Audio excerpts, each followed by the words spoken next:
येणाऱ्यांचे स्वागत करतात ती घराची दारे।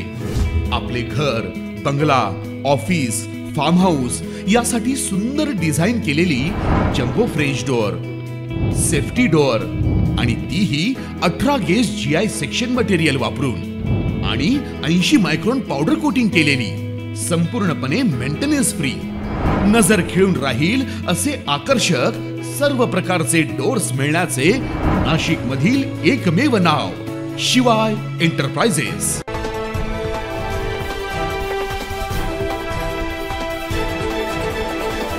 नाशिक शहराला पाणी पुरवठा करणाऱ्या गंगापूर धरण क्षेत्रात समाधानकारक पाणी नसल्यामुळे धरणाची पाणी पातळी झपाट्याने घटली आहे। शहराचा पाणी पुरवठा सुरळीत राहावा यासाठी जलसंपदा विभागाने कश्यपी धरणातून गंगापूर धरणात पाणी सोडण्याचे निर्देश दिले होते।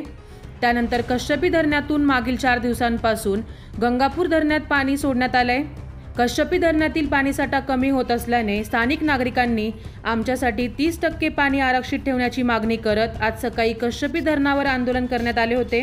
यावेळी जलसंपदा विभागाच्या कार्यकारी अभियंता सोनल शहाणे यांनी आंदोलनस्थळी भेट देऊन आंदोलक शेतकऱ्यांना समजावून गुरुवारी जिल्हाधिकाऱ्यांसोबत बैठक होणार असल्याचे सांगितलंय।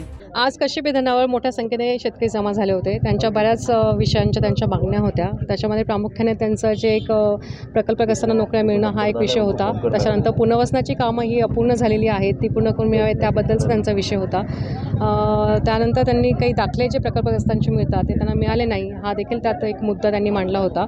आणि प्रामुख्याने त्यांचं असं म्हणणं होतं की ह्या कश्यपी धरणामध्ये आम्हाला जे आहे ते 30% जो साठा हा पूर्णपणे आमच्यासाठी राखीव करण्यात यावा। सदर जो मुद्दा आहे हा धोरणात्मक बाबीचा आहे। धोरणात्मक असल्यामुळे त्याच्यावर आजच्या याच्यावर मी काही त्यांना आश्वासन देऊ शकलेलं नाही आहे, परंतु निश्चितच त्यांना आता आपण समजवण्याची भूमिका घेतलेली आहे आणि त्यांनी ती मान्य केलेली आहे की आपण जिल्हा प्रशासनाकडे त्यांच्या सर्व मागण्यांच्या दृष्टिकोनातून जे जे विभाग त्यात संबंधित असतील त्या सगळ्या विभागांच्या प्रतिनिधींना आपण तिथे बोलवू आणि एक जिल्हा प्रशासनाच्या अंतर्गत कलेक्टर महोदयांच्या अंतर्गत ती एक सभा उद्या मीटिंग आपण आयोजित करणार आहोत आणि त्याच्यामध्ये त्यांचे विषय प्रामुख्याने मांडले जातील आणि त्या मीटिंगनंतरच पुढची जी काही दिशा असेल ती आपण ठरवूया।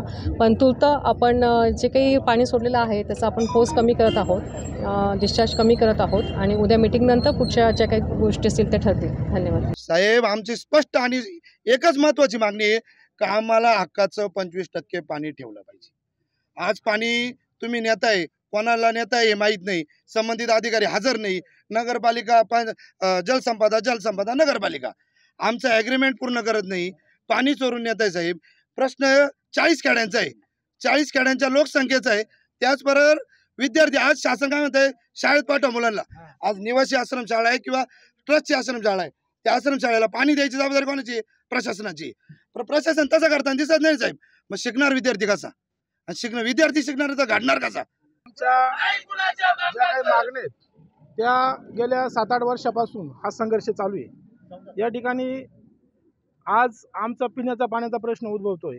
या ठिकाणी आमच्या जवळजवळ 40 खेड्यांचा हा विषय आहे। या ठिकाणी प्रशासनाकडं जे परवा यांनी पाणी या ठिकाणी सोडलं, परंतु आम्हाला कुठल्याही पद्धतीनं सांगितलं नाही की हे पाणी बंद कधी होणार आहे। त्यांनी सांगितलं पूर्णच्या पूर्ण पाणी आम्हाला हे काढायचं आहे, ठीक आहे, परंतु आमचा पिण्याचा प्रश्न काय? आमचा या ठिकाणी पूर्ण 4 गावचे लोक बाधित या डॅममध्ये झालेले, आमच्या जमिनी गेलेल्या आहेत आणि स्थानिकांना जर पिण्याच्या पाण्याचा प्रश्न या ठिकाणी आम्हाला जर भीक मागायची वेळ येत असेल तर हे सर्वात आमचं दुर्दैव आहे।